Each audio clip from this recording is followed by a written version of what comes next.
Hello. Welcome to the Total Truth Show, episode 45. We're going to chat today about the truth about self-discovery. My name is Aldwyn Altuney from the Gold Coast in Australia. And my name is Ken Kleinberg, and I'm coming to you all the way from the USA, San Diego County, California. And I'm Denna and I'm also on the Gold Coast in Australia. And Denna, also known as Denna the Connector, will be having a great conversation with her very shortly after this short introduction.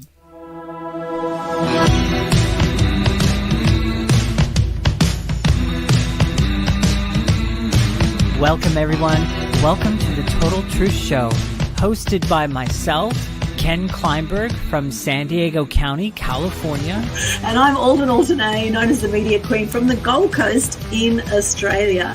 And our goal here on this show is to help you to break away from the mainstream media propaganda and lies, the disinformation and misinformation that's out there in the mainstream, and really help you to start questioning everything and start doing the research for yourself. We want to punch through all of that disinformation and misinformation. Our goal here is to raise global consciousness to quantum critical mass and then pave the way for a new awakened civilization. And we would love for you to come along for the ride. Don't take our word for it. The things that we share here on the show, that goes for our guests too. Start doing the research for yourself. Start going and asking the questions for yourself. Get out there and really find the real truth behind things. So with that, let's get started, you guys. Let's dive into today's episode. Once again, welcome.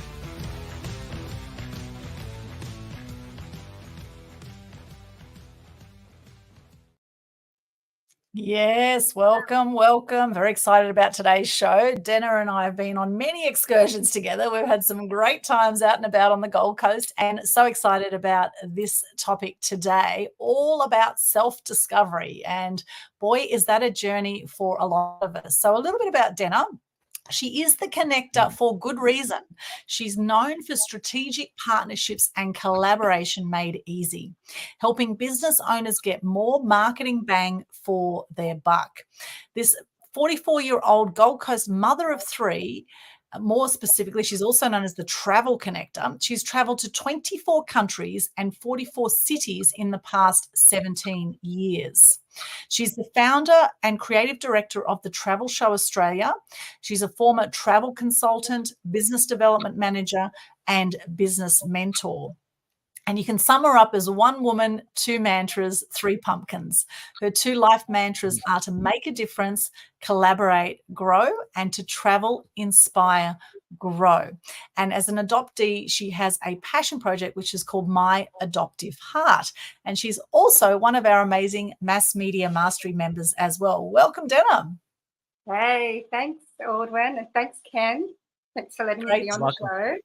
Great to have you here. And of course, Ken, on the show, I should say. Yes, Ken, my amazing co-host as well.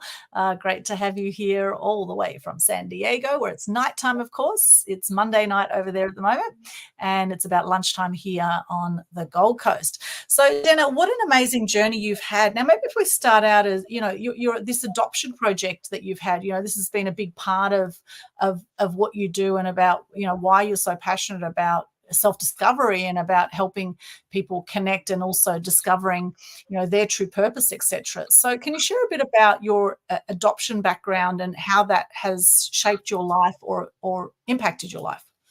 Yeah, sure. So,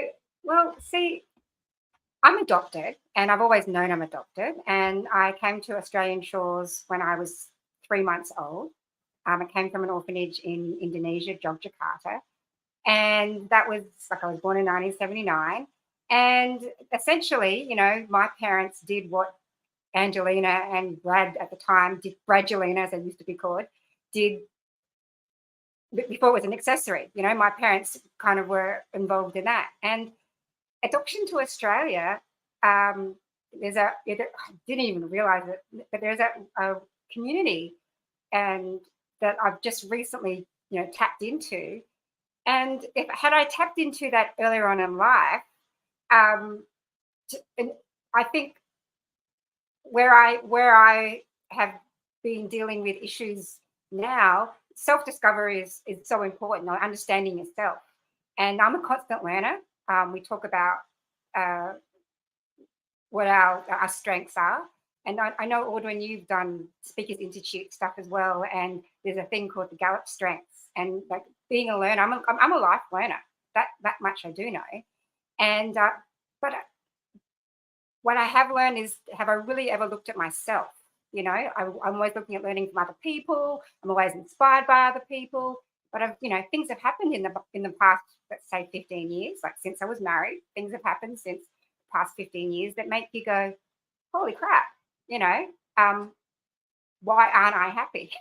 Or why aren't I feel fulfilled or satisfied, and things like that. And I think I was very fortunate. I had a great adoption upbringing, in the sense that I was loved, I was cherished. I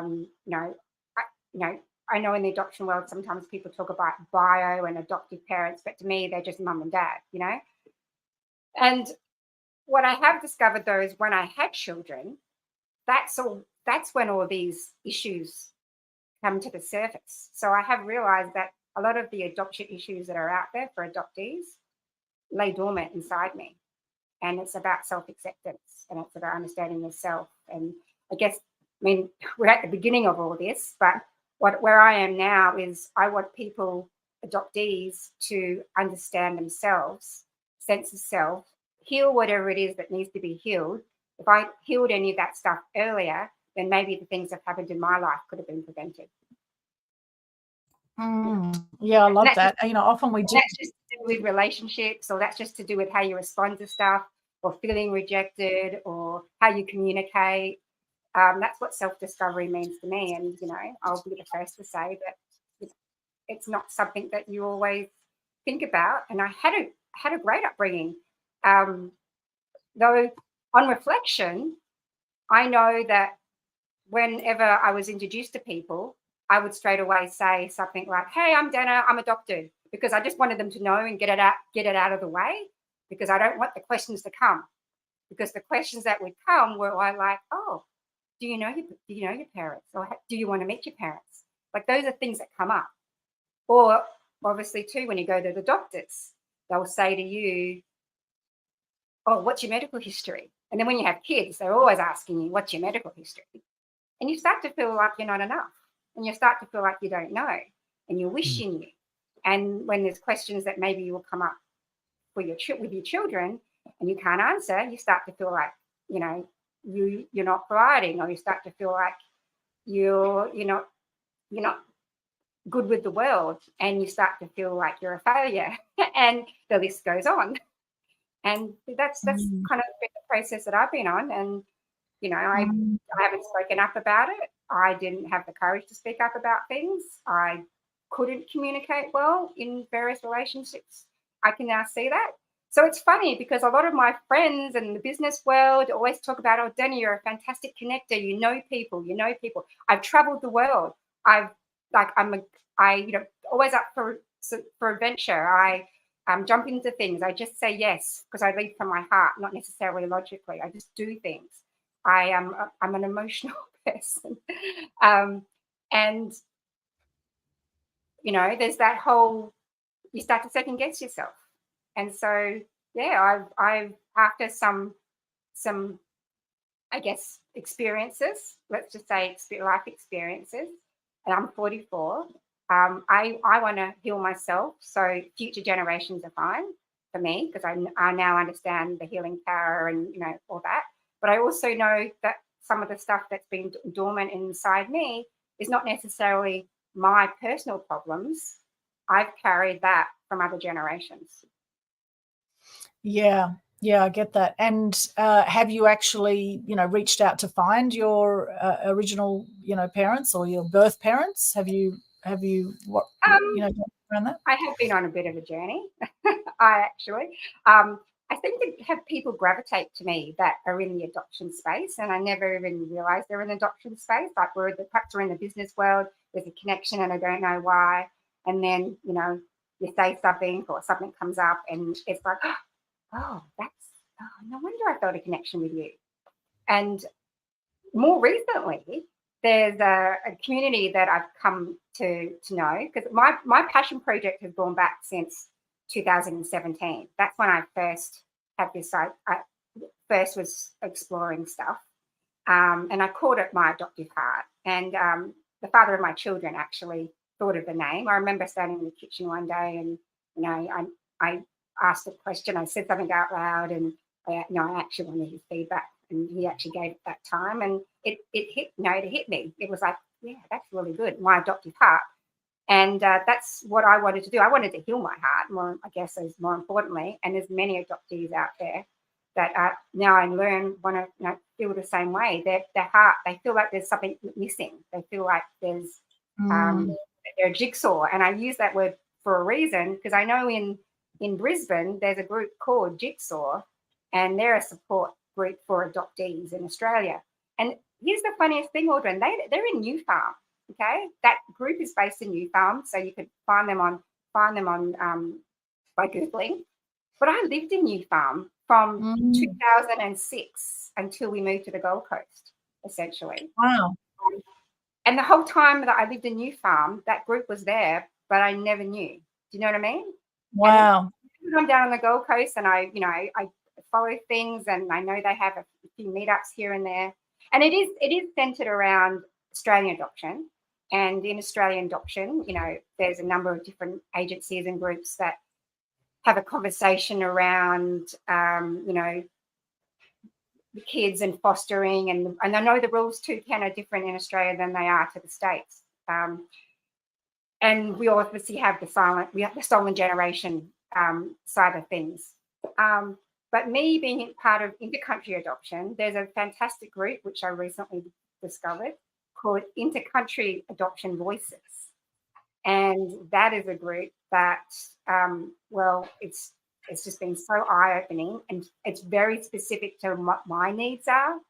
And I mean, even on the weekend, I met for the first time face-to-face one of the Queensland people involved in that group.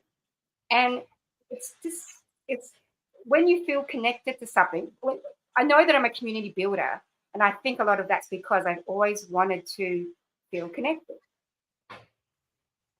And for whatever reason, I haven't felt connection in other places where I would have loved to have. Or, I mean, it could have been there, it should have been there. And I play a role in that, obviously. I'm in other relationships. But yeah, that feeling connected, just wanting to feel safe and loved, emotionally, even if you stuff up, I always used to say, just, throw your hands up in the air in despair, but bring them down around me, And when when that doesn't happen, it's like a constant trigger of rejection, which now I understand has laid dormant in me for so many years. Yeah, I get that. And that's really part of this self-discovery process, is actually to get what is and what isn't. Like, there's certain things that we cannot control, right? You can't control the fact that, you were adopted and, and whatever happened. I guess, for some people, they want to know who their birth parents were. And, that helps them kind of come full circle. And then some people really don't want to know, they're very happy with their, the parents that have looked after them and adopted them and given them a new lease on life. However, really, I would imagine that no one would adopt a child out unless they really felt they had to, or unless they really felt that they weren't able to look after the child the best they could. I cannot imagine a parent ever not loving their child and wanting the best for their child. I can't imagine that would be a situation for anyone unless they were seriously twisted themselves, right? But I would say for 99% of people that who do adopt a child out, they actually do it because they really do care about that child and they want that child to have the best upbringing. However, in Australia, admittedly, there was a whole period there where we had a lot of young mothers who were forced to adopt their children out beside their will, right? And in fact, one of my clients, Michelle Patterson, she actually had a child at 16 years of age. She lived in country New South Wales, and she was forced, because it was such a shame for the family to be pregnant at such a young age, that they actually sent her off to Sydney to have a child and they forced her to adopt her child out. So there are those kind of situations as well. And so really, I guess you don't really know, what that background is unless you sort of dig a bit deeper and there are look so for many stories, and there's so many facets to adoption. And that's why the passion project that I wanted to do initially was have conversations. You're familiar with Melissa Groom, the visibility mentor. She's adopted. We have been business besties and friends, not just because we support each other in business, but we've always bonded over being adopted, I think. And I love that she calls me her soul sister. And her story of adoption is very different to mine. And we've met a lot of people. We both seem to gravitate to have people come to us who are in this adoption world. I can name many people that I'm connected to in my circle of influence that are adopted. And I always like meeting new people because I always like, I've got this passion project and one day I'm going to make it happen. One day, I'll find a way to facilitate conversations around it. And I have been talking about it for so long. And I actually ran into a lady at the BX conference last week. And the last time I saw her was actually at a whiskey bar. We ran into each other socially. And when I saw her, her husband is adopted. And we've always talked about that. And she's a very supportive parent of her husband. Like, she's always talked to me and said that she's kind of pushed him at some point in his story in learning more about, his beginnings or his origin story, as they like to say. And even when I say it like that, maybe my children will accept it more, because when you say origin story, they all get excited when you talk about Marvel and or the movies and everything. But see, that's the point. Storytelling and people's origin stories, whether it's adoption or whether it's just, nonfiction or, in fiction, it's people really get into it, They always have the pre-sequels to things that are successful. Yeah, it's great training that I've done. I'm a lifelong learner as well. I love learning, and I've learned also in my self-discovery, learned to trust myself, because we do have all the answers within us, and it's like we seek permission or we seek guidance or we seek inspiration from the outside often. Whereas, for me, I've been learning more to come into myself, into my center, into source energy, into, with meditation. I get great insights when I meditate or when I'm in a sauna and just chilling out, or even sometimes when I'm in the bathroom, right? I get these, these moments where I'm on my own and I get these moments of inspiration, which are absolutely beautiful. And the thing is, in Landmark, what they say with the Landmark training I've done, they say something happens in life, we make it mean something. Something happens, we make it mean something. Something happens, we make it pain.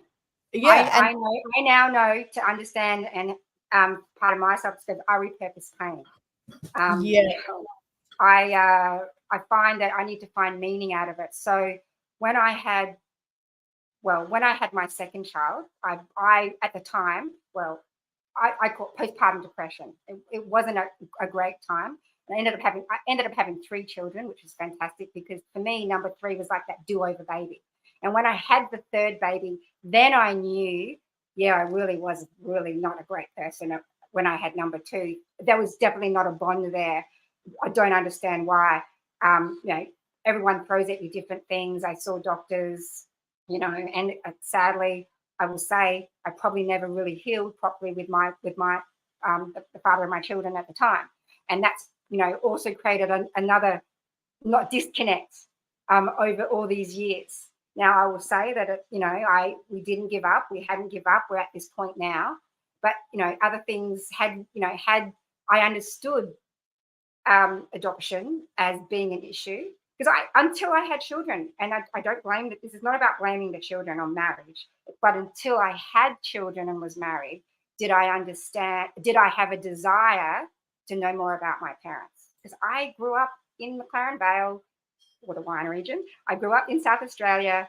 My parents were fantastic. We even adopted I have a brother who's also adopted from Thailand, so we're a very multicultural family. My aunt, later on, my mother's the oldest, but my aunt, one of her sisters, ended up adopting children as well. They had a biological child and then adopted 2 more from South Korea. There's story in our family of people giving up a child. There's stories in our family of people being reunited with a child. At one point, my brother married a domestic adoption situation. He married a woman who was also adopted.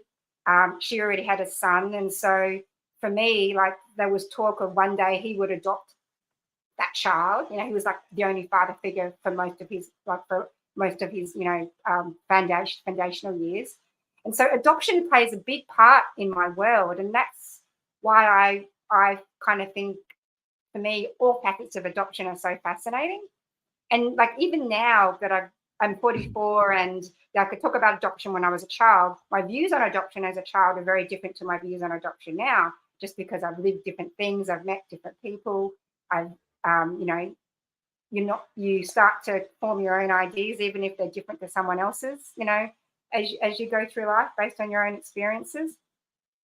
And what I really want is, as I said, is that people have a safe space to be able to explore that. And I guess I have this idea of a healing room, and I've always managed to have people gravitate to me that are in this spiritual world. I don't understand why. I used to always think it's because I needed help, but I think there's a bigger purpose in that now as well. And I've experienced and played around with lots of different modalities, and some modalities work better for me than others, but I know which ones I really resonate with. And I just want other adoptees, especially if they're younger, especially if they're, in their teenage years when a lot of stuff happens.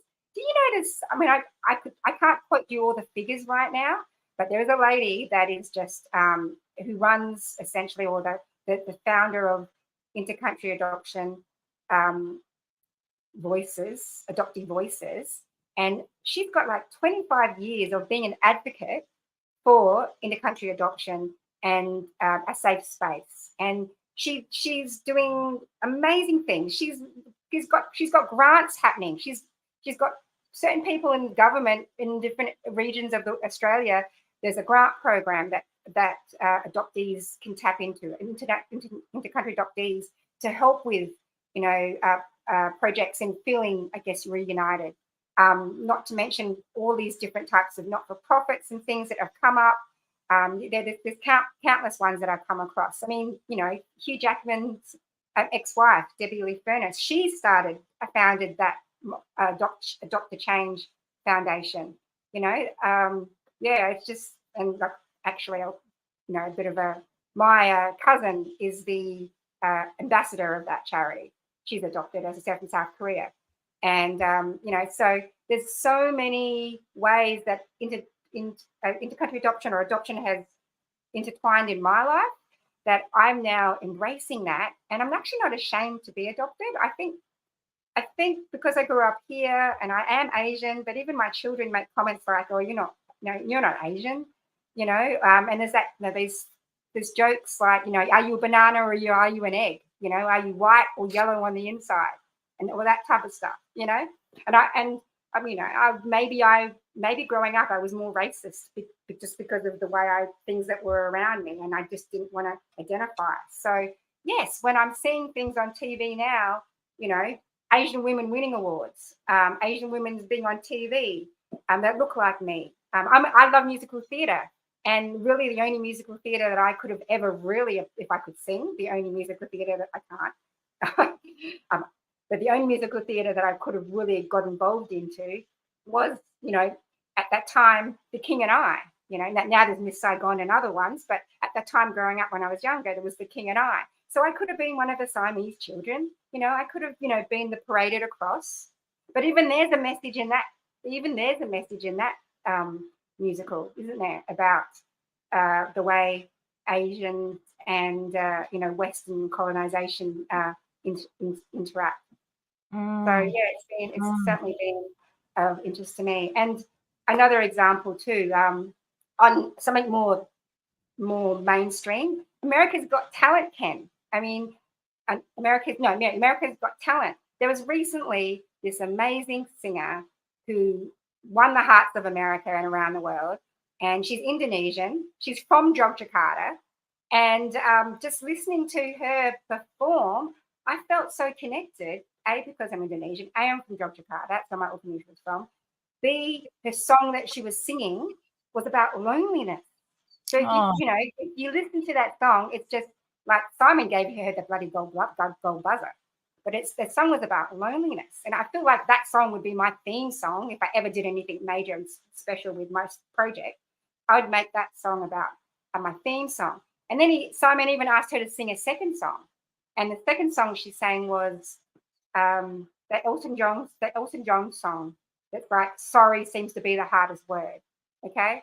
Now, I'm mentioning all this because I'm told that my guides speak to me in music.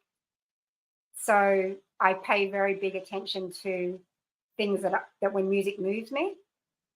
And when you turn on the radio and you hear something, I'm learning that sometimes if I'm not being logical, that there's a message somewhere, and I find it in the music.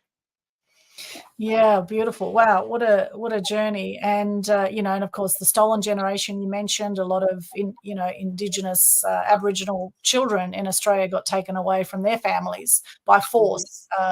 Back actually not that long ago, and were put into very raw still, white families. Very raw still. Yeah, it's a real topic. And what I've learned in the intercountry adoption space, being that I'm from Indonesia, what actually is kind of cool is that intercountry adoptions in Indonesia, they're not many to Australia. They stopped after a small period. So again, right away, I feel here, and even in the intercountry adoption space, where I feel like it's a safe space, there's not many of us. So there's more to come on that, because I've fortunately been able to reconnect with some people that were a part of my adoption. There used to be an organisation called ASIAC that started in South Australia. A number of families went over together. The stories I'm hearing around that, I just feel like there's a legacy story that needs to be told there, just in honour of a group that did it the right way. But in Indonesia, just from being in the intercountry adoption space that I'm in, adoptions between Indonesia and the Netherlands seems to be more like our story that we're familiar with, the forced adoption. So I'm not here to tell anyone else's story. I just know that that's what's come up. And just being in that international community, I had a woman who was a secretary of, I can only understand, I had to translate the website. So, because it was in Dutch. And so thank God for Google Translate. Otherwise I would have been there for ages. But the website was essentially what we have here is a not-for-profit. So it's that in the Netherlands, and it's a DNA project. It's a DNA project for mothers who have given up their children for adoption. Doesn't it just blow your mind? Because normally it would be the adoptee seeking out the child. It's the child seeking out the parent, or often the mother. And in this space, it's the adoptee mothers trying to be reunited. And I just think that's kind of really beautiful. But this woman reached out to me because based on the stuff that I had shared, I'm obviously Indonesian. I'm obviously from one of the reputable orphanages that I discussed, and there's many years of history and stuff that's there. And so this started a whole conversation with my own mother around how would you feel if you found out that, okay, the orphanage was legit, but what if there's a story there where I was actually taken from the hospital? Do you know what I mean? Like you just play that what if game all the time. And I think even growing up, if you're angry with your parents, you say, "Oh, thank God I'm adopted." Okay. Or if you're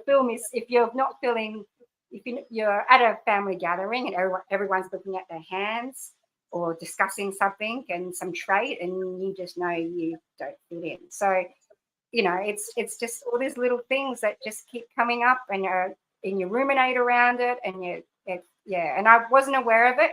I think deep down inside, my unconscious mind would always say to people straight away, I'm a doctor, just to shut them down, so I didn't have to have the conversation. That's what I know now. And now I'm prepared to be an open book, because the more I'm an open book, the more the amazing things are happening. I mean, I do business networking like the Aldwyn. We do it very well together and separately.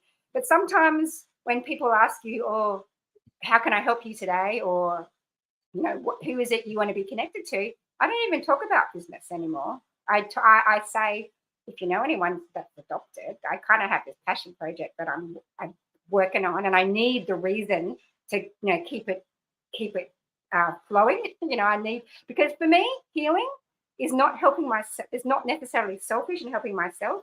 For me, healing is knowing that I'm helping someone else.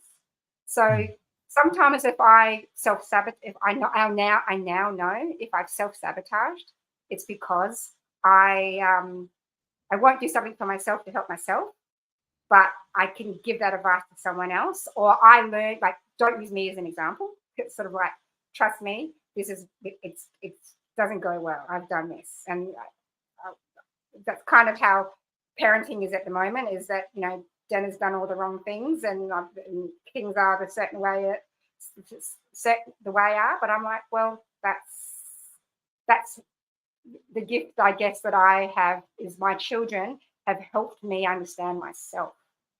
You know, I've got a sassy daughter, and God, she makes me smile when I see her doing it to other people. I go, yeah, she's going to be fine. But when she does it to me, God, I hate it. You know? Yeah. So, and then my other daughter, you know, we've gone through this journey of helping her through a diagnosis of ADHD, which, again, nothing wrong with that. It's out there. But I go, holy crap. You know, if it's a generational thing, and, you know, my husband's a certain way and I'm a certain way, you can kind of work out where it's probably from. You know what I mean? And so I am one of those undiagnosed adult ADHDers, if that makes sense. And I'm undiagnosed officially because I can't justify, or do I have the extra funds right now to spend about $1,800 to get the piece of paper to say you've got ADHD. Okay, when I'd rather spend that $1,800 on the services and things that are required to help her. Or if I was going to divide that by 3, I've got 3 kids, so there's $600 extra for everyone else. And that's what mothers are constantly doing, I guess, aren't they? Is they're for not having other things for their children. And yeah, I've had other emotional things happen around the experience of kids that have made me want to explore my heritage more. I guess I mean, it's my fault. I grew up not probably thinking I was Asian. I was Indonesian, but no, I'm not, you know. So I never, even when I went to university and I went to Adelaide, University of Adelaide, that was the first time I saw clusters of Asian people together, sticking together, and I was never Asian, but I was never white. You know what I mean? So I never felt like I fit in anywhere.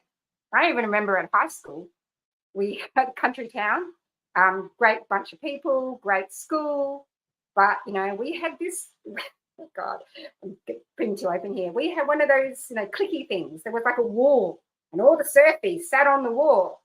And I wasn't a surfie, and I didn't date a surfie, but you couldn't sit on the wall. But then I was academic, but then I wasn't one of the nerds. Where was Denna? Denna didn't fit in. Denna did graduate early. I finished school in 4 years instead of 5, but I didn't fit in. I pioneered my own. I did my own. Well, there's another girl as well that we were friends, and, you know, we pioneered our own type of thing where we, you know, graduated early, and again, we didn't fit in. And then we go to you know, university. Why? Because you just can. You do. I wish I had a gap year. I probably should have had a gap year. I had the time in the world to, And I'm all about travel. So, you know, for me, travel, I have a book in me, and I know it's about travel for inspired growth. So I really think that I wish I did a gap year at that particular time, or even like the guidance of how I look after my children. And look, you're probably thinking, Denna's jumping all over the place now in her thought, and I probably am. But this is how I process things, and this is how I start to feel open and free. And this show's all about the truth, and this is my truth.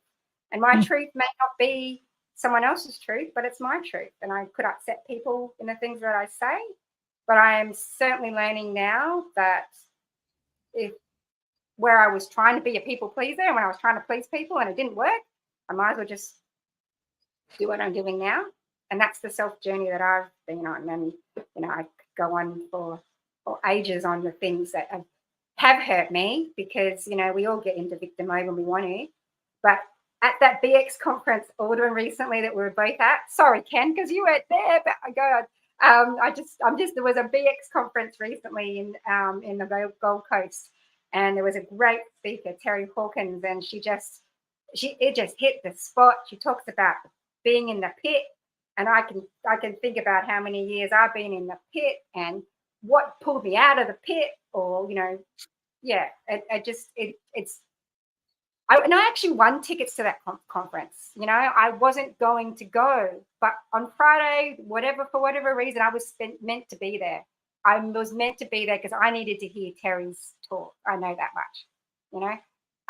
There was a couple of speakers, but Terry in particular, she was one person that I knew, oh, this is the reason why I'm here. Because it also gave me the light bulb moments around other things that I will do in the future, and how I will have come to know myself.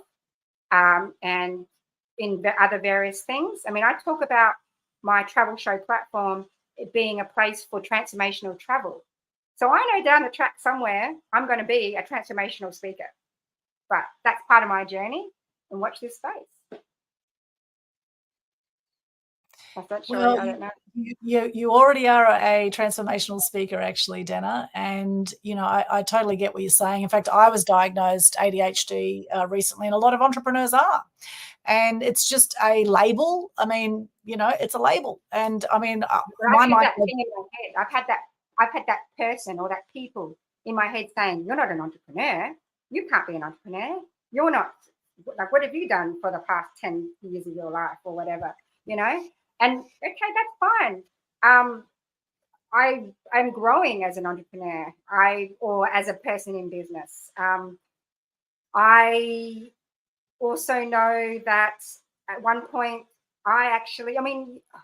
Ken, you don't know this, but Autumn might remember, I used to run a networking group called Founding Mums. And that Founding Mums was a networking group in Australia, which started in Brisbane. And that was a group of mum entrepreneurs. The idea was that we did it as a mother's group. And I had young kids then. And I didn't even have a business. And, you know, I remember being told, why do these women even listen to you? You don't even have a business, you know? But you know what that set me?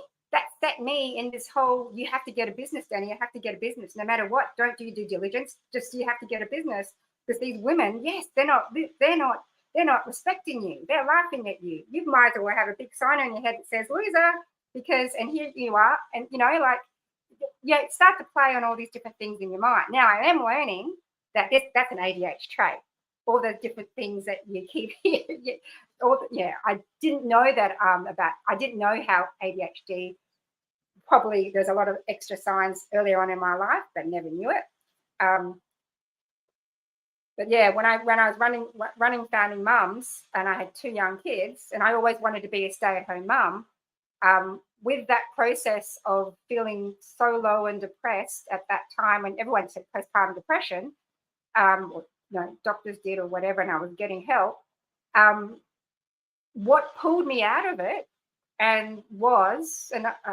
I totally see that maybe I made it seem that it was my husband's fault, and that wasn't my intention. But what pulled me out of it was that group, that feeling of that purpose. So my pain, like I said, I want to repurpose pain. I'm dealing with pain around my adoption, and I want to repurpose that, create a safe space for conversations where you feel connected. And that's what I've seen. I've probably traveled a lot around the world, wanting to. I don't know where home is, so I've traveled around all over the place. And it's really important now to me, because at that first time when I did a major decision and I decided to move to China, I moved to China to teach English after kind of having a reasonable job offer. It didn't fill my heart. And so, to be honest, it could have been looked at as if leaving, like running away from something. But I even now, if I've made other decisions in my life, it's important that I understand, I don't think I'm leaving something. I think I'm running towards something. And I always want to be moving towards something, not, running away from something. And I need to create that compelling future. That this is this word in my head. I've heard it. We've heard it in the same circles, Aldwyn. I think you know where it comes from. But that creating that compelling future for me right now is really, really important. And I just may have to had to let go, and I have to realize I may have to do that on my own. Well, we're never alone fully, right? There's all one and there's alone. So actually, there's a lot of power in the quiet time. And I've certainly learnt that a lot myself, because I've had a very busy mind, and and sometimes you can be your own worst enemy. You can be really hard on yourself sometimes. And that's what I've noticed for myself, is no matter how much success I've had, it's felt sometimes like it's not enough, and I question myself. I'm constantly questioning myself, am I totally in flow with what I'm doing? Do I fully love everything I'm doing in my life? Or are there things now that I can let go of, and all that kind of stuff? It's a constant journey. Now, Ken, you've been very quiet in the background there. What does self-discovery mean to you? That to me is a very loaded question. It's just there's just in the last 2 or 3 years of my life, I really think it's been a major journey that I have been through. I definitely resonate with the ADHD. As a kid, I was diagnosed with ADHD.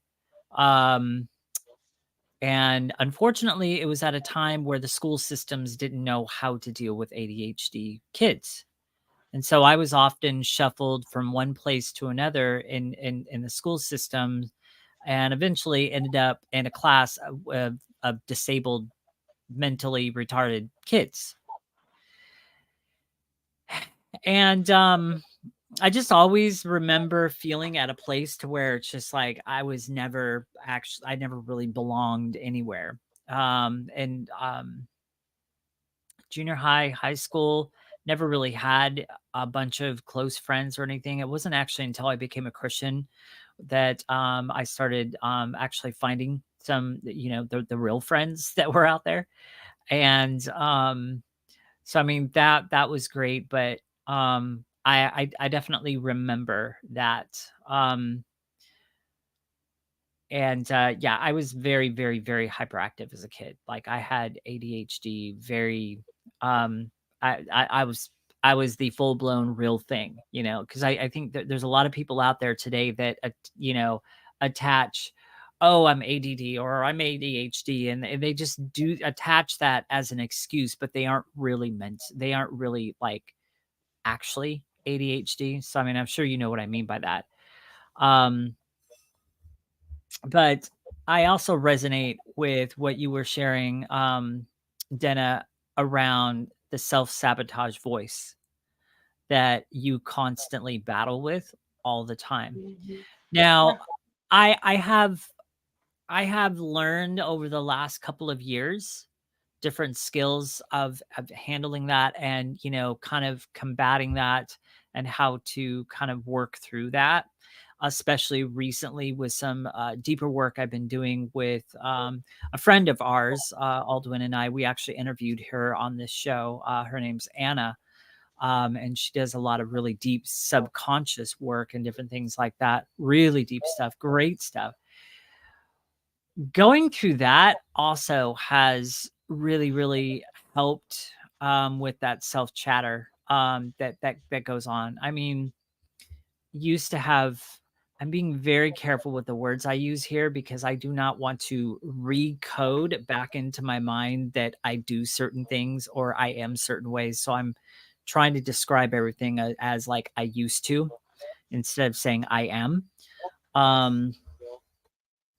So I used to wake up multiple times during the week in the middle of the night at about 4 a.m. in the morning, and I could not shut off my brain. And it drove me nuts. I would lay there, I would fight with myself, I would fight just to try to get back to sleep. 2 hours later, I'd finally get back to sleep and just bleh, you know, and a lot of times what that conversation used to be is you're not doing enough. Look at this project over here. This is still not done. This is still not done. What are you doing? Do you actually have a serious business? So a lot of the things that you were kind of sharing, Denna, are the things that I was just like, oh yeah, that, yep, that, yep, that, yep. I know what that's like, and so yeah. But I've had to learn some skills recently, especially at those times in the nighttime when I do wake up every once in a while. And some of the stuff that I've learned to be able to do, like instead of fighting my way through it, just to kind of notice it, accept it, and kind of in a way speak to my subconscious mind and go, okay, thank you for bringing these things to my attention. Set these things aside. I want to sleep now. It's time for me to sleep. Shut off my conscious mind. So different things like that and techniques. And it doesn't always work on the first time. Sometimes I end up, just having just to be in a state to where I'm not frustrated that I'm awake and I can't get back to sleep, but being more in a state of, all right, my mind's kind of racing a little bit now. I need to calm myself down. I need to put myself in the present moment, stop thinking about the past, put myself in the present moment, connect with the present, and, put myself in that relaxed state. So not fighting my way through all of that anymore, but more or less putting myself in a relaxed state, accepting that all those things, they are there. It's like they're a presence in the room, if you will. And then, speaking, like literally speaking, I know it sounds kind of weird, but literally speaking to my subconscious and getting my subconscious to shut down my conscious mind so I can get back to sleep. Doing some of that work and just kind of learning my way through that, and also learning how to have grace with myself, even in the daytime, when I'm looking at my business and I'm going, man, this isn't happening fast enough. This isn't happening fast enough. And so, but just learning to move with the process and learn that everything happens for me. And whether I realize it or not in the moment, and just literally making it to where things are working with Anna. This is a very, very common phrase that she uses. Everything is easy, simple, and fun. Well, working in a way of realizing that with everything I do, even if there's a so-called challenge being presented, well, instead of looking at it as a challenge, now it's more like looking at it, well, how can I make this fun? How can I make this easy, fun, and simple? Learning to rewire your brain that way, it really is. It's a lot more fun. It's a lot easier to move and maneuver your way through things. There's so much I can say on this. There's just literally so much I can say. So yeah, I like the word reframe. You said rewire. I have been reframing stories that I've told myself, things that have put me in that pit. I've found a way to reframe that story. I could give you real examples, but like real life examples, but that would be probably right now saying too much what I want to say. But reframing is a big thing. And then when you mentioned obviously getting at nighttime, for me, yes, I've learned how to get myself into a particular state, a trance state that allows certain noises to shut off. I'm open to it. I've been exploring, I said different modalities. I know what's working for me. I used to be a little bit, I guess, scared of the concept of it, but I understand. I'm a why person, not just have it do to you. I'm a why. Why do you do that? How? Like, I'm talking about hypnotherapy, for example. Yeah, and Anna hypnotherapy used works. some of that stuff in her program. She Yeah. uses. So I listen to a recording every night before I go to bed with a special type of music that's supposed to produce hypnotic waves in my head. You know what's interesting about this journey, and maybe since you've kind of done some work with that, maybe you've experienced the same thing. The very moment I started working with Anna and I started doing some of that subconscious work and really being faithful with it. And honestly, it was a subject that I've been interested in for a while. And it was just really cool that all of a sudden Anna crosses the path. But yes, the people you need appear. That's what I've noticed. right, exactly. And then, but see, here's the funny thing that started happening. And this is how, I mean, this has been just such a revelation for me. And then kind of doing deeper dives into what I'm about to share as well has been a big revelation to me, because this kind of stuff never happened to me before. But all of a sudden I started seeing 11s. I started seeing, so I would look at the clock and it'd be 5:11, it'd be 4:11, it'd be 2:11, it'd be 2:22, it'd be 3:33, and all this other stuff. All of a sudden this stuff started happening. And I do have to admit, at first it was a little overwhelming and it drove me crazy.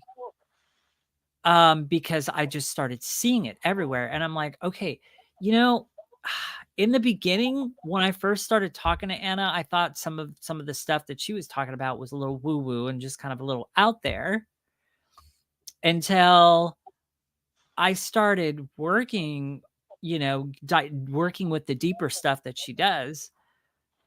And then all of a sudden these numbers start showing up all of a sudden. I'm going, okay, something's got to be happening, because I'm seeing all this everywhere. And I haven't, before this, every once in a great while, I might see an 11 on the clock every once in a great while.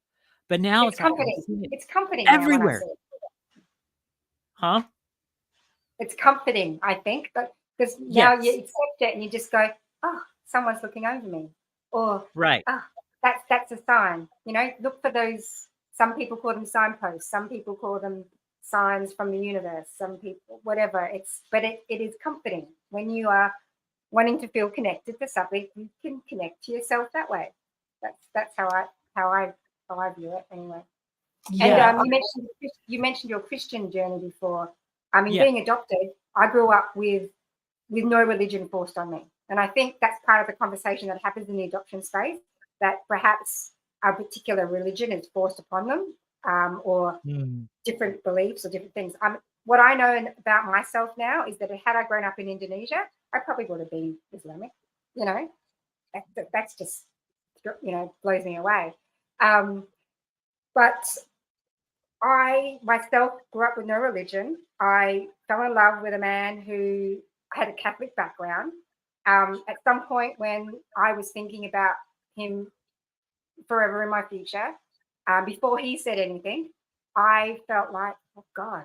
And maybe it was me being a people pleaser. Maybe it was me wanting to impress his family. I don't know. But I felt like I needed to be prepared and know and understand more. But I also wanted to have the answers if we ever did have children, that I could play a role in that. So, I went to self-discovery classes myself.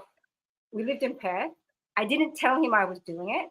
Through another person, she invited me to church, and something in me said yes. And so I went. And then I started, and I found myself in a room, and when they do what they do, I felt connected, and I found myself raising my hand, and I found myself going through this beautiful journey of understanding what all that meant. And even now my husband he calls it church light, because it's not a Catholic church. So he doesn't go to church himself because he works on Sundays. But all our marriage, we would fly back to America for 3 times to have our children baptized. But I would take the kids to a church on Sundays when we lived in Brisbane. And part of the reason why I used to go to church is the community, because they had a fantastic, it was called Hope Centre more than anything. I needed hope in my life at that time. And I would go to that church and the women were amazing and they loved the kids and the kids would play and the women would say, this is not me abandoning my kids, but this is where the women would, say, hey, we've got it. We've got them. Go into the service. You don't have to watch the service from the kids' room, go in there. And I would go into the church and I would sit in the seat and I would cry, just listening to the songs or whatever. I just needed to cry and I needed that space to be able to cry. And that's what Hope Centre represented to me. So that was part of my discovery in feeling close in church. So yes, there's a time, Aldwyn, whenever you would say something like, "Oh, you're never alone." Yes, I would have to remind myself, no, you're not alone. God is with me, 100%. Yes. I mean, I 100% resonate with that for sure. Yeah. Yeah. And your pit can always lead to your purpose if you choose to look for the purpose in your pit, right? Because everything does happen for us. Everything happens for us. That's my belief.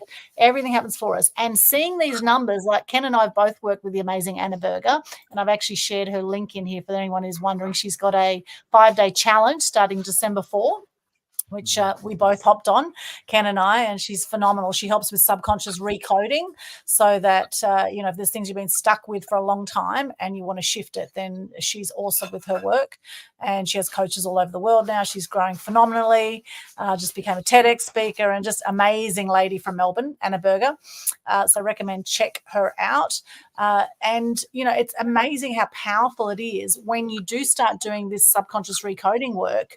I've also, like Ken, been seeing 111, 1111. In fact, I've shared quite a few screenshots, and it's coming up to 111 right now. It's 110 right now, 110 p.m. When I know you do it. It's coming up in just 1 minute. And not just is it comforting, it's actually confirmation, I believe, that everything's lining up and that often our biggest enemy can be in our own head. And I shared the most beautiful poem just on the weekend. I did a yoga class, and while I was in Shavasana at the Southport Sharks Health and Fitness, there was a beautiful poem that was read to us, which talks about what can happen between the heart and the mind, and it's like, got to read it, by a guy called John Rodell. A fantastic poem. In fact, I have it here. I'm not going to read it to you now, but have a look back at my Facebook feed and you'll see that. And often so many people do become their own worst enemy because of all these conversations in our head, and to actually silence the mind, to and a lot of people do silence retreats. I've heard now I've never done a full silence retreat. I've done 1 day of silence. That was a big challenge for me. However, there are people that do 3 days and do 7 days and 10 days. And apparently it's transformational to do these, Vipassana silence retreats, which I would recommend you look into as well. And we've got some lovely comments. Just hello to everyone who's joining us live here. We've got Jeff Veal watching from downtown Manila in the Philippines, playing catch up with work. Nice work there, Jeff. Jeff's a great supporter of our stuff. And Barry's a fantastic performer in Thailand. I saw Barry just recently this year and also last year. And he said, never had ADHD in my 60s school days. So I was never called that. He said, you don't find your true self until around the age of 27. That's interesting because there's the 27 Club, right, where a lot of people like Kurt Cobain and Jim Morrison and Jimi Hendrix all died around 27. Isn't that interesting? They came into a new era of enlightenment. Speaking of that, yesterday was Adoption Remembrance Day. Okay. And I only was reminded of it because it was coming up in my feed late last night. And I was like, oh my God, it is so. And Adoption Remembrance Day, actually, I mean, I can't remember the exact explanation of it, but ultimately it's to remember in the adoption space, there are a lot of adoptees that have committed suicide because of not having, that's the whole thing there. So if you Google Adoption Remembrance Day, I'm not here to, preach on someone else's story, but it is about raising awareness. And I know you're a big person about raising awareness around suicide and depression, Aldwyn, because of your story, and that's just it. As we hear other people's stories, I think that's how you feel connected to people. And I'm a big person of telling business owners their story, not necessarily their business, because the business things are coming. Once you're connected, then you do business with someone. And that's what I envision with what I'm doing with my marketing platform for transformation of travel with the travel show, is that and when I partner with other business owners to help them tell their stories, because we connect with the business owners and then we do business with people. And it's also that the business lingo, trust, like factor, blah blah blah. But, exactly. It is feeling connected. Yeah, absolutely. It all starts with a connection. And people stay in jobs sometimes. People stay in jobs, I think. They may not, they know, or they stay in situations. They know they should leave, but they don't because of perhaps other people surrounding it. Like you might have a terrible work situation, but there are other people around you that what keeps you there, Yeah, and so many people in comfort zones. And I just want to, take my hat off to all these celebrities, mostly musicians who died at the age of 27. So Kurt Cobain, we've mentioned, from Nirvana, Jim Morrison, Amy Winehouse, Janis Joplin, Jimi Hendrix, absolute legends. And what an impact they left on the world in their 27 years on the planet. What an amazing impact. And part of my story as a shared Denna is I've had depression over the years, and this is a very common thing with people who have ADHD or who have the tag, that they can get anxious very easily, and they can have moments of depression, and it's not that they have trouble focusing, it's just they have trouble focusing on things that they don't like, right? So if they do enjoy something, they're hyper focused, they can be quite intense. Apparently people with ADHD can be quite intense, and people I'm intense about travel. Yeah, and people are going to either resonate on that frequency or they're not, and that's okay. Not everyone's going to be resonating on the same frequency. So back to Barry here. Now, Barry is an amazing performer too. He says religion is an unfortunate crutch. He says unfortunate crutch. Well, that's interesting. That's his point of view. I want to. I do have to speak to that. So just because I just must speak to that. Number one, my beliefs are not a religion. What I have is a relationship with Christ, plain and simple. I do not have a religion. Religion basically says if you do this, do this, do this, do this, you'll make your way to heaven, or however you want to translate that. My thing is, well, if I could work my way to heaven, why did Christ have to come to die for me? And so I don't look at my relationship with Christ as a crutch. In fact, I don't think I would be this far without the hope, the anchor, and the solid rock that I stand on. And that is Christ.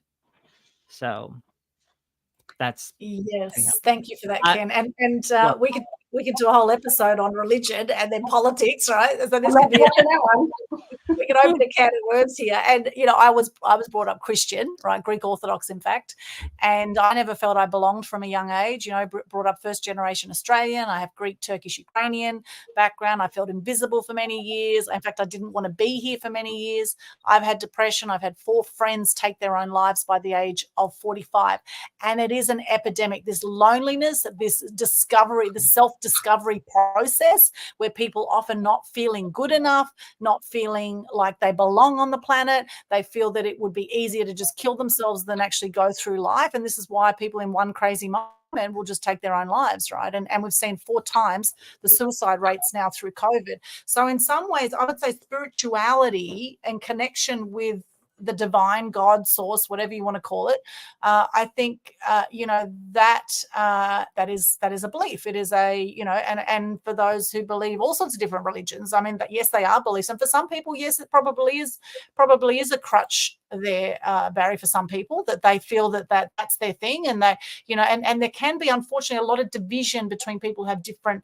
religious beliefs. And religion in itself is, and we've seen with the Catholic Church how much corruption there can be in religion itself, in the church system. However, I do believe there is a God presence. There is a universal energy there. In fact, it's scientifically proven. There is definitely something out there.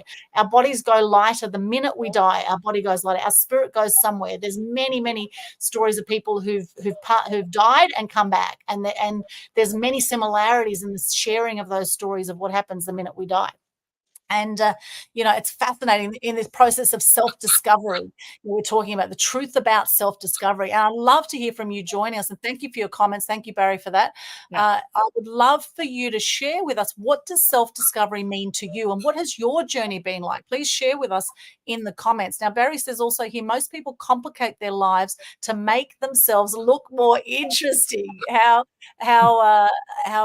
perfect is that comment? Absolutely, they do. Many people do complicate their lives. And in fact, we're brought up to live in drama. Watch the Out of Shadows documentary, the very first line, why do we believe what we believe? Done by 2 Hollywood stunt guys. In fact, we have the documentary featured in the Conscious Community Global Facebook group. I'll pop the link in here in just a moment. Conscious Community Global Facebook group. And of course, the fact checkers have put their thing on it. So that, and however you can, whenever you see the fact checker stamp on Facebook, just go to the link. It says see link anyway, right? Just see the link anyway, because there's some truth. When I got the fact checkers there, there's truth there. And there's a lot of truth in that Out of Shadows documentary, which had about 10 million views in a month when it came out in June 2020, right after COVID happened, and then it got shut down everywhere. And we do have the link in there. It's up there in the Conscious Community Global group, and you will find it in different places online because it's been taken down, put back up, taken down. And we have been programmed and conditioned to live in drama. And in fact, many people live in drama right now, and yes, to make themselves more interesting, because they feel that life just, it doesn't feel like life without the drama, right? And so a lot of people will create drama because that's how they feel life is. And this is where I think if we do things like the Vipassana and the silent, have moments of silence where we reconnect with our true source energy, we connect with the divine energy all around us, that's when we'll find our true, that's when we'll really self-discover what it's all about. Who are you? Who are you? And who are you is not what you do on the planet right now. It's not like I'm known as the media queen, but that's not who I am, right? That's my brand. But who I am, I'm a spiritual being having a human experience, just as you are. You're a spiritual being having a human experience. And in fact, we are all so connected, right? Yet we've got all this division that happens through life, this divine rule, the conquering that happens. And that's how, of course, the powers that be, these evil elite that really run the world, right? Do your research on that one. Watch Sound of Freedom if you haven't seen that yet. That's bloody brilliant. Fantastic documentary, Sound of Freedom, about child kidnapping and sex slavery and all of that. You got to see that documentary, Sound of Freedom. Oh my gosh, mind blowing. So I flashed on the screen before, because this is the card I pulled this morning, and I pull cards for myself just to help guide myself. And it fit perfectly with what you were saying. You're talking about judgment, and the card for the day, funnily enough, was judgment. You do not know the path others have walked. Watch your motives. No judgment required. So that was the message that I, nice, go throughout the day with. I pull cards every now and again when I feel like I need to recenter, or what's my focus, or social media now. Like I've been told I spend a lot of time on social media, and that the phone ruined my marriage and things like that. For me, I even go, okay, well, social media is a big part of how I build my business. Okay, and even using the word brand, it's cringed in my household. These cards for me are how I keep focus. And when I'm doing social media, I do things like, who do I need to meet today? Who am I going to meet today that's going to get me to the next thing that I need to achieve? And since I've been approaching it that way, oh my God, that's when I feel I'm in flow, because all of these amazing things keep happening. I'll just use an example. I've got a new job. The job is a BDM for Travel Globe, and Travel Globe is agent solutions for experienced travel consultants.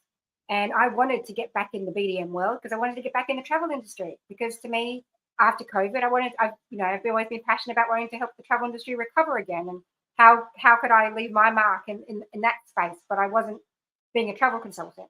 Because of the platform that I was developing, I happened to connect and meet with someone that sounded amazing, and I, pitched her actually on how we could collaborate, how we could work. So that's how I like to do things in business, and it was brilliant for me and really, really assuring for me right now, because I want a bit of security, and I want a bit of, Denna, I value you, or I think you're awesome, moment. She offered me a job, and it fit beautifully, and then that's just made me keep to my my goals. I'm not necessarily now doing what I'm doing. I love I love how I'm creative, and I love what I'm building, but I love that I'm doing it for the businesses that I'm helping, because if that's what keeps me driven in it. If I said, build this business for yourself, make money, it doesn't, I mean, I know that needs to happen. The logical person in my life is like, that's what you need to do, go get a job. But that doesn't seem to push my buttons to make me do what I need to do, Yes. But it is the whole fact that I'm helping other people, because people have helped me throughout my life, Yeah, It's a countless beautiful thing. examples. It's a beautiful thing. And they say there's no greater purpose than being of service. And that is something you certainly are, Denna, and so are you, Ken, and I know I am as well. We're very big givers, right? And in that too, in this process of self-discovery, is also being open to receiving. And now I have no issues now asking, like if people offer me something, I'll say yes, thank you very much. Whereas in the past I go, oh no, don't worry about it, or whereas now I listen to myself more. I tune into myself and I speak my truth, whether people are going to like what I'm going to say or not. I speak my truth. And when we've got a big Animal Action Day event coming up for Aussie wildlife, actually November 19 on the Gold Coast, and Denna's involved in supporting that, which is awesome. I'm supporting that because it's you, Aldwyn. I know how passionate you are about this. 17 years you've been doing this. I obviously have a lot of charity clients and friends, and I've always wanted to help. I always believe in helping take the fatigue out of fundraising.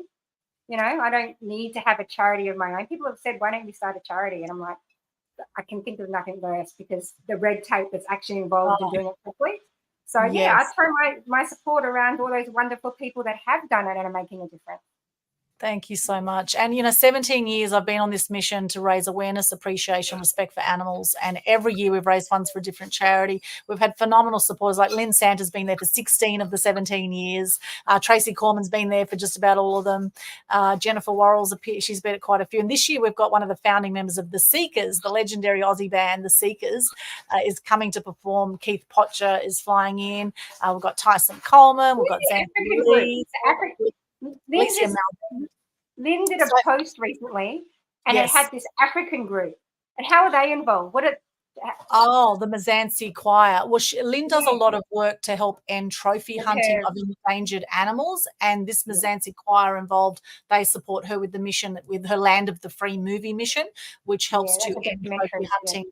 Yeah, and they're amazing. Actually, I've interviewed some of the guys. I've actually got a previous interview with they were on AGT as well, because after I saw that, I went and found them, and I saw them get the go. Like I was like, oh wow, that's so cool. So yes, this is the thing about the world. They're obviously African. They were on AGT, helping out this fundraiser event based on an Australian. I mean, look at just the show that you guys have. You're in San Diego, Ken. You are here. It's such an amazing platform to be able to either speak your truth in this case, or for whatever it is. Connecting is just so much easier these days. Yes. It's so funny. Summer of 2020, when the whole scamdemic is going on, that's what I call it. It's so funny. I had a few friends on my Facebook page that their posts were like about a week or two during that whole thing were just mainly about, oh, aren't you just so tired of the Zoom meetings? Aren't you just so tired of Zoom this and Zoom that? And it was all this like drudgy talk against Zoom. And the thing about it is to be honest with you, the scamdemic was probably the best thing that happened for a lot of people, and myself included. Why? Because it caused us to stop in our tracks and gave us an opportunity to pivot in a different direction. And Zoom was a big tool for all of that. And, honestly, my discovery of Zoom in the summer of 2020 actually was one of the things that helped to build my business, because Zoom connected me with my very first founding mentor that helped me get my business off the ground, that helped me get my website off of the ground, and all of that other stuff. And it's just, I remember making a comment on some of these posts, just basically going, really? Zoom's like the best thing that's ever happened to me. How can you be so, tired of Zoom? And so, it's like, man, Zoom has done this for me, this and this and this and this. And so, I mean, yeah, Denna, I totally resonate with that as well. Like platforms like this, StreamYard, Zoom, whatever it is, being able to connect with somebody from 18 hours in the future, which is what you guys are for me. You guys are 18 hours in the future, yet I used to use that line all the time. I used to be an online tutor for Camberley kids and Camberley. So this is just before COVID, but I used to teach students, and I have had them in all the countries. Sorry, I'm just trying to think of them all right now. But you said the same line I used to say every time, which was, "Hi, it's Denna from Australia. I'm coming to you from the future." That's what I used to say to them, and they loved it. They loved it. It was that icebreaker, when we were building rapport before we start lessons. And like even when I first met you, Candice, I mean, I've watched your show for a while. I feel like I know you, but when we were talking before this, going live, and you said I'm from San Diego, straight away I wanted to blurt out, "Oh, I lived in San Diego," because there was a period where I was actually an au pair or a nanny or whatever you want to call it, with a Hawaiian family living on Pearl Harbor now with 2 naval officers. And that summer, my job was to help them relocate back to San Diego. So I got to live in Coronado, that area, for a while. I could talk to you about San Diego, even though I'm Australian. And I just felt connected. Like I could speak your language, and that's kind of, that's cool when you go somewhere. And I think that's what travelers do.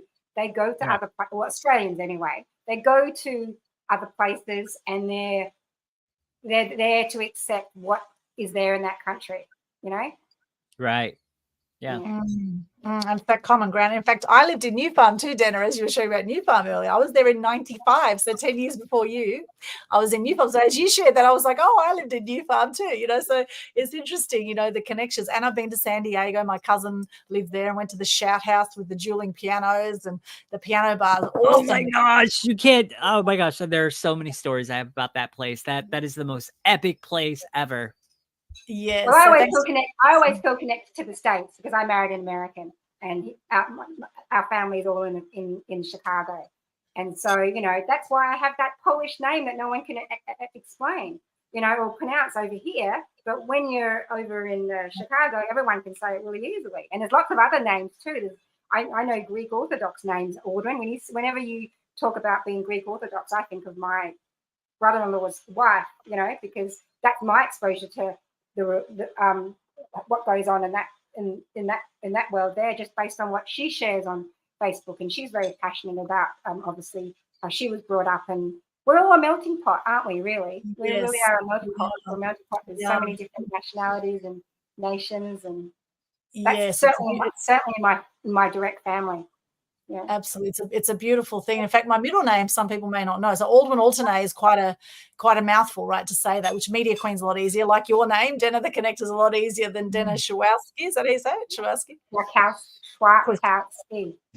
See how close I was? Schwowski. You see? That's fine. I totally get it. So Denna the Connector not easier. So my middle name is Mary, right? Aldwyn Mary Altuney, and I was named after my grandma, my dad's mum, Marika Limnos. That is about as Greek as you'll get, right? Marika Limnos. So God bless her. She's resting in peace right now, or floating around, checking us out, and having a great time right now somewhere in Spirit Land. So yes, we are a melting pot. And as you pulled your card before dinner, I've actually got cards next to me too from where I work, and I pulled one. This is actually from the Brahma Kumari's self-mastery set, and I actually interviewed when I was a journalist at the Sun newspapers 20 odd years ago. I used to do a lot of stories about the Brahma Kumaris, and in fact, they invited me to go to Goa to their retreat space, which I haven't gone yet. However, one day before I die, I'd love to go to the Brahma Kumaris retreat space in Goa in India. And this is the card I pulled, which is for everyone, and we're talking about travel, so this is very relevant, I think, for travel. Spontaneity is the card. Spontaneity. And what it says here is, contained within my wisdom is a perfectly free child who runs with the butterflies and shines with the morning sun.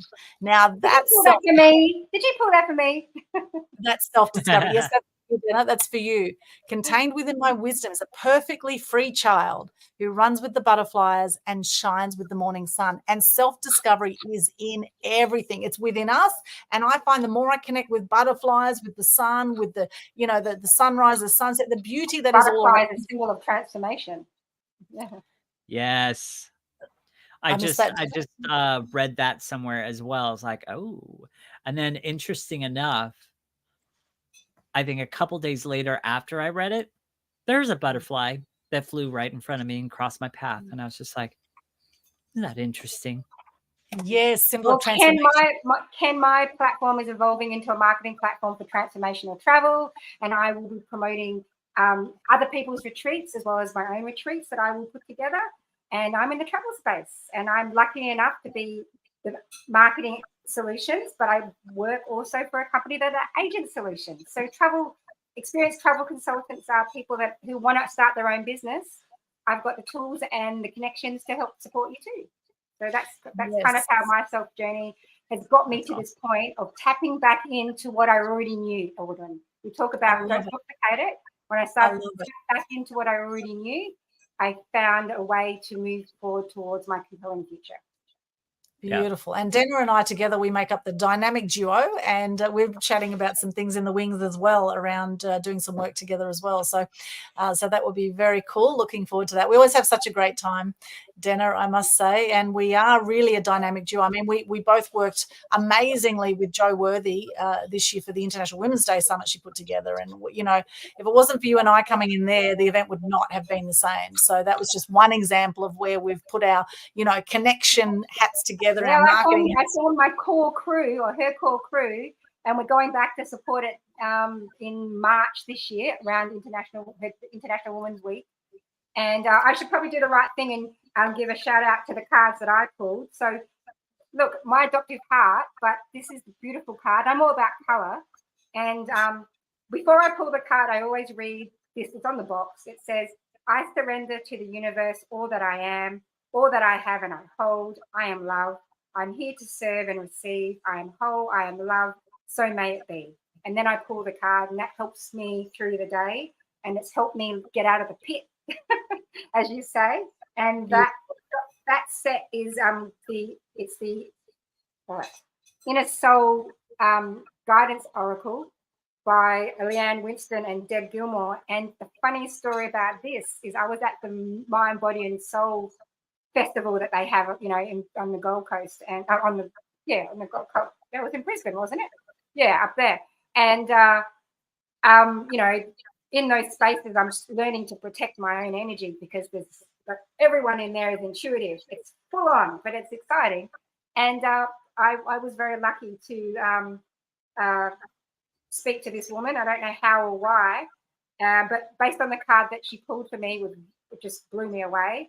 And then as I was walking away, she said, "Hey, I want you to have these," and she gave me these cards. So and when I remember, pay attention, Denna. I'm trying to use them more often, and whenever I do, though, it's spot on.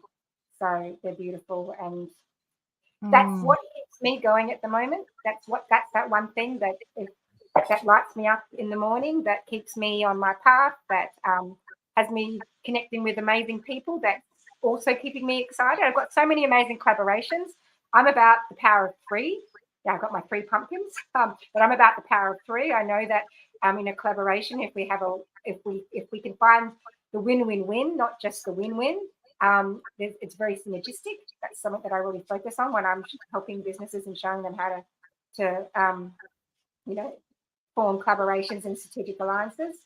So yeah, these cards for me have been amazing, and I know, Aldwyn, you and I also have another friend who's very much into. You interviewed her on one of your. Which show did you interview her on? Sarah. She's doing amazing things with Oracle cards because she's making it very new age with the AI.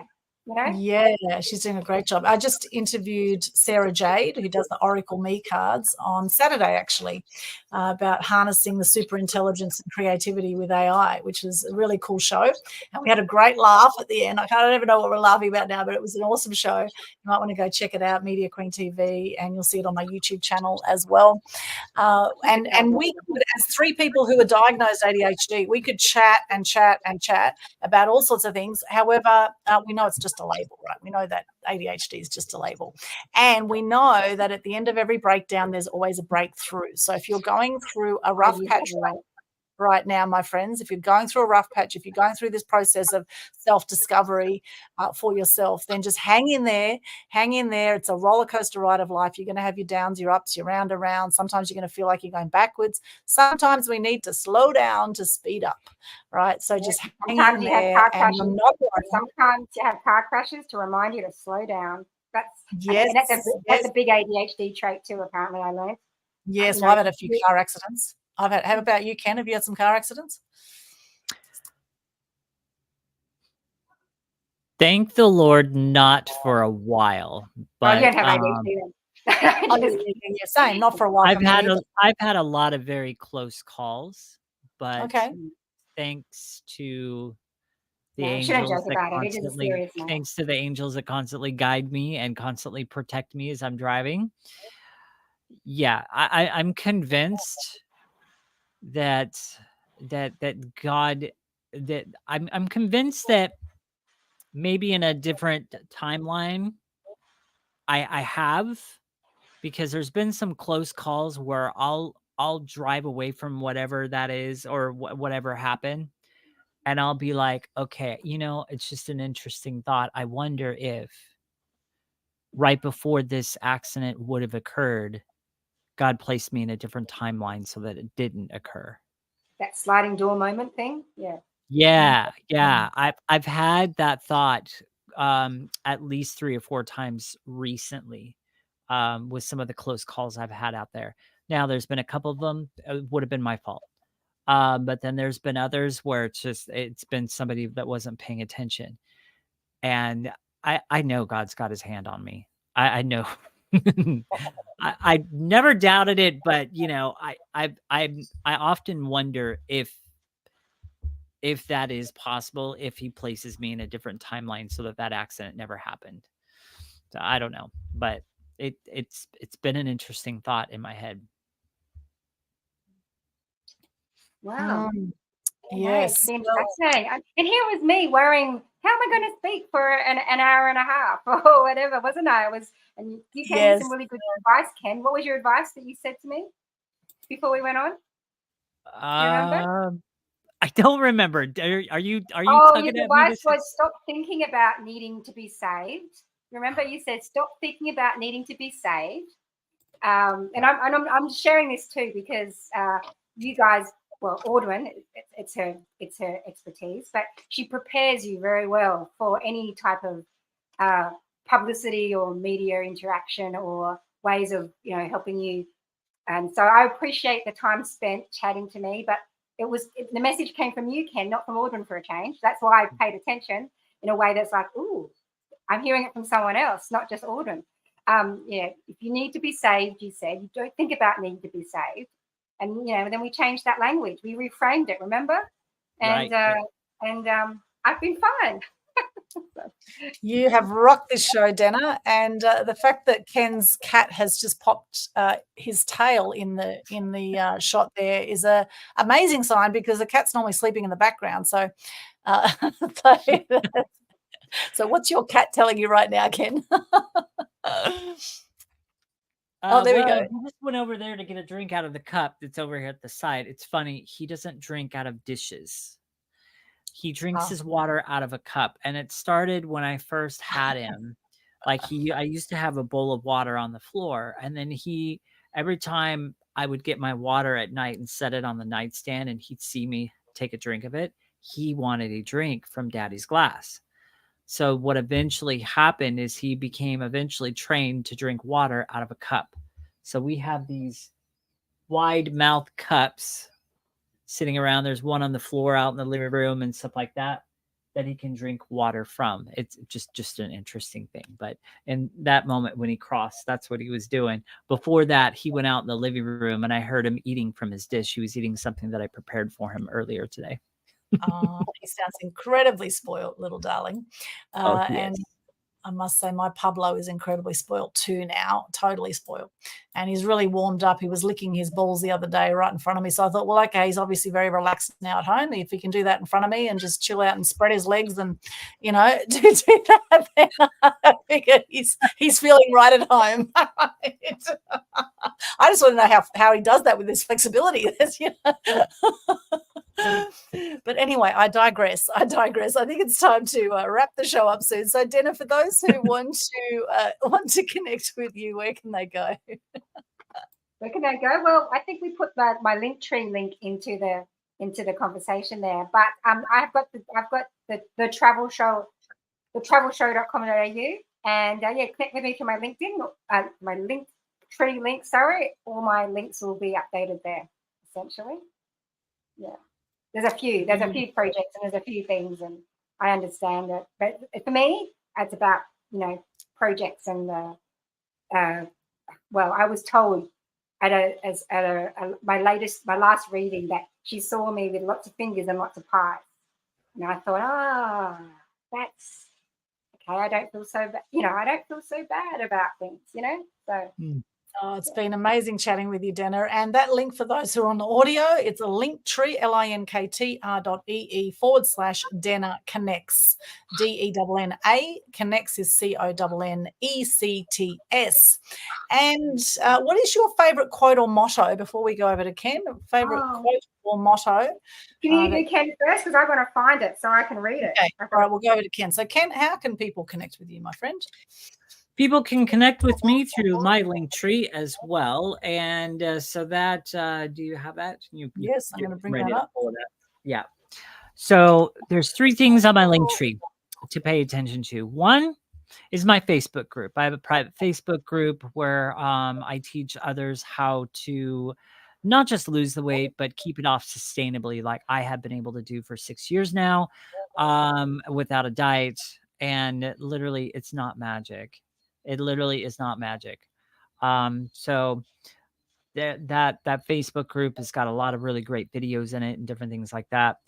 The other thing is there's a link on there for my calendar to book an appointment with me, to get to know me better, to connect with me better, or, even to hire me as your own personal coach to lead you through your weight loss journey as well, and teach you everything that I know and how to make it sustainable so that the weight stays off and you don't become like a little hamster running on a hamster wheel and, kind of just yo-yoing around a different diet from one diet to another.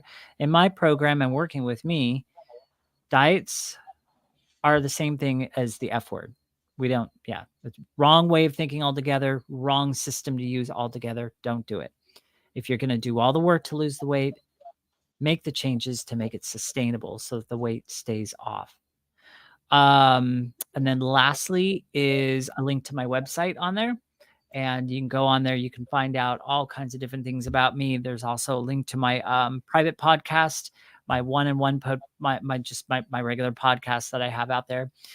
And then there's also a masterclass that's on there that is airing out that soon I'm going to be taking down, because I have recorded all new videos for a brand new masterclass coming in. So videos are all going to be updated, and it's going to be a masterclass that's 10 times better than the one that's up there. So anyhow, stay tuned for that. Otherwise, that's the best way to connect with me. Wonderful. And for those on the audio, Ken? Oh, yes. So the link tree is www.li.l.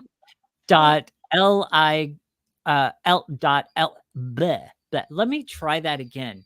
For some reason, I got tongue tied. Okay, there we go. Anyhow, let me try that again. www.linktr.com. Or I'm sorry, not .com. Why am I messing up? Take three. www.linktr.ee/FatFighterKen. Wow, I can't believe that took me 3 different times, but I'm hoping you guys got a good laugh out of that. Well, you're on a journey of self-discovery. No judgment. No judgment. Journey of We're in a safe space here, Ken. That's right, safe space. We do with the dynamic duo. You're with Aldwyn and Denna. You're fine. That's right. It's all good. And what's your favorite quote or motto that you like to live by, Ken? Today, I think this is really appropriate for today. So this is not necessarily a quote, but it's something that I have up here on my wall. You cannot hope for your motivation for the day. You must be intentional about it. Start your day with intention. I love that. Very cool. And Denna, what's your quote or motto there? Well, my quote is, I trust in the world that we cross paths with those we are meant to meet. I see this as a sign. I'm open to exploring the possibilities that lay in front of us. How we meant to intertwine will be revealed in time. I love that. Very close to my heart. It's a quote that I reference a lot because it was in a collaborative book project that I was involved with you at Aldwyn. Here it is. Radiant, yeah. Red, the women in red. But yeah, that's a quote. I use that a lot because that sums me up to a T. And yes, if you think we're meant to intertwine and it will be revealed in time, I'd love you to connect. Yeah, that's why I'm Denna Connects. And go to Linktree/Denna Connects. Let's do it that way. Yeah. I'll put my other links there to whether it be about my Adoptive Heart project, whether it be the Travel Show Australia and the marketing platform for transformational travel. If you've got your own retreats and you love to have me promote it for you, because lots of people say they love to have a dinner in their business, there is a way that I can do that. And then if you're an experienced travel consultant and you would love to create that business and life that you love, then through my role with Travel Globe, I can help make that happen as well. So yeah, experienced travel consultants, seek me out. Tell me, universe, which experienced travel consultants need me? That's what I'm doing now. I love it. And that link again, I'm going to pop that in here in the chat. It is Linktree/Denna Connects with an S, Denna Connects. Okay. And for those who I might be a bit cheeky and go back and I'll add some links to the chat myself of the people that I've mentioned, because I feel really bad because I actually don't always say their names, and sometimes it's like, oh, shouldn't I? But there are some really great businesses that we talked about, and I'm all about showcasing others. Absolutely. And in fact, one of them we talked about was Sarah Jade, the amazing Sarah Jade. And I've actually popped her link here in the chat. Sarah, in fact, she has an Oracle deck course that you can check out. So I popped a link in there. You can check out her Oracle deck course and learn how to do it yourself, or you can get an Oracle Me card done with her at a very reasonable price, I must say. And it's awesome. She's very, very cool. Getting so much business now, Sarah Jade. I was in her first deck, Faces of Destiny. Yes.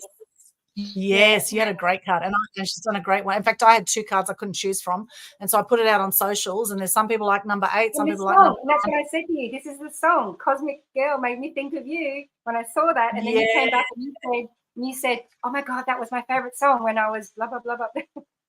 I love Cosmic Girl from Jamiroquai. Yeah, absolutely. So Sarah Jade's awesome. Check her out. And we also mentioned the Radiant book, and that is done by the amazing Leanne Clune. And I am actually going to share a press release that we did about that. She's an amazing mother of three, beautiful lady, and it was such a pleasure working on that and having a chapter in that book as well. So I'm actually just going to share the link now. It's on my website, the aaxpose.com. Look in there, look in the news section. You'll see new book Radiant brings light to COVID darkness, because it did actually come out during the time when COVID was impacting people's state of mind. Yeah, you know what? Just a quick story about that. So when I wrote that chapter, this is all about truth and self-discovery, right? This show. So when I wrote that chapter, that was my truth then.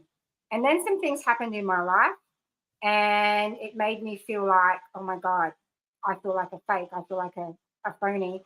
And I couldn't even look at the book. I just felt like, it was terrible. However, it was chatting in the adoption group when I felt called to give someone some advice based on something that they were saying. I had to revisit the book, and it opened up what I guess some people would call writer's block, if you know what I mean.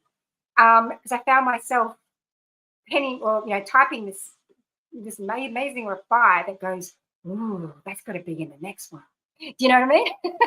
so that's why I think all these things happen for a reason, and Absolutely. There is a project happening, a project that needs to happen within the adoptive world that I'm a part of, and I reckon it's one of these grants that's going to help me do it. And I'm just saying that.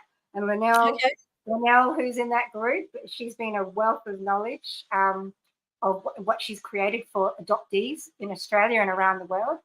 I'm excited to even put together roots trips. There's a thing I think from that website I talked about in the Netherlands, they have these route trips. Now I'm a travel agent. Why can't I put together programs for adoptees to be able to travel back to their country to experience for the first time, not the tourist side of things, but what potentially was their culture. So. Well, everyone likes a root every now and then, I must say. And during Zoom, I was thinking boom, boom, boom, but Zoom, that song, Zoom, let's go back to my room. I think there was a lot of that going on through COVID. And now we have all these babies everywhere because people have been zooming back to their rooming, and probably checking out their roots there as well, I would say. So discover your roots trip. My husband's from Chicago. Every time we go to Wrigley Field and they sing the song, root for your home team. Like when you're Australian, you just go, oh my God, they're going crazy in the locker room. But that just shows you how language in different countries. It's And thongs and slippers, for example. So look that one up. Anyway, moving right along. Now for anyone who wants to connect with me, all my links are at Linktree, linktr.ee/Aldwyn. And I have some very exciting events coming up. Actually, we have a brand new Step Up Speak Up Challenge happening from next week, 5 days in a row, 7 a.m. Australian Eastern Standard Time, which will be afternoon, I'd say, for those over in the United States. It'll be afternoon on the Sunday night, will start right up until your Thursday night. And those in Australia will be on the Monday morning to the Friday. So we're going to be looking at what areas in your life have you not been stepping up in or speaking up in, and how can we take that next level? So in a week, we're going to deep dive there. We've got a Facebook group. You can just check out the link in the link tree there. Also, we have, of course, the Animal Action Day for Aussie Wildlife coming up. It's going to be an awesome event in person on the Gold Coast. And there will be people driving in from, Brisbane, Ipswich, Sunshine Coast, Northern New South Wales, or New South Wales, actually, our lead singer or founder of the band that's coming will be from New South Wales, for example. It's going to be an amazing lineup at the event, and that's November 19th, Sunday, 10 till 5 p.m. We have tickets on sale now at a discounted price to what they're going to be closer to the event. So the sooner you get your tickets, the sooner you get a better price on that. And we've got a special price there of 4 tickets, buy 4, get 1 free on Humanitics. And the link there is in the link tree, linktr.ee/Aldwyn. Also, I have a Present with Power event I'm doing with an amazing lady called Elizabeth King, who's from the United States and now based in Berlin. And she's been an opera singer for 30 years. And we're teaming up to help people present with power as well. That's going to be a free webinar coming up November 21. So just check out some of those links there. And of course, we have the Global Good News Challenge every single month. This is free marketing for you. It's a great way that you will feel empowered by sharing gratitude and good news. And all the details are at the top of the Global Good News Challenge Facebook page for that and so much more. Check out all our links. And my quote I'm going to leave you with today is, be the change you wish to see in the world, by Gandhi. And as I said that, it just went 14444 on the timer here, 1 hour, 44 minutes and 44 seconds, that as I shared that, be the change you wish to see in the world. It's been a fantastic show. Any final words, Denna or Ken, before we wrap up today? I always finish up with my mantras, which is make a difference, collaborate and grow, and travel, inspire, grow. And if you're aligned with that, please connect. Beautiful, beautiful. Any other final words from you, Ken? Final words. Mastery is not a destination. It is a decision. Yes. Yeah, I love that. In fact, I love that so much, I'm going to give it a little nice work. We've got the little nice work button. And in fact, I love that so much, our show today, that I am going to give us all the clap as we wrap up here today. Well done. Brilliant show. Thank you so much. Thanks for joining us here on Total Truth Show. For those who've joined us, please share the love. Let us know, what does self-discovery mean for you? Share the love if you've liked this. Make sure you like the Total Truth Show page, subscribe to our channels, all that stuff. Let's stay connected. And, of course, check out Denna the Connector. Thank you so much for being our special guest, Denna. You're awesome. And thank you to all the legendary people in our life, and Ken, amazing co-hosting as well. As always, our 45th episode, and we'll be back with more amazing episodes in the coming weeks, so stay tuned. All right, signing out now. Have a fantastic day or night wherever you are in the world. We'll see you again.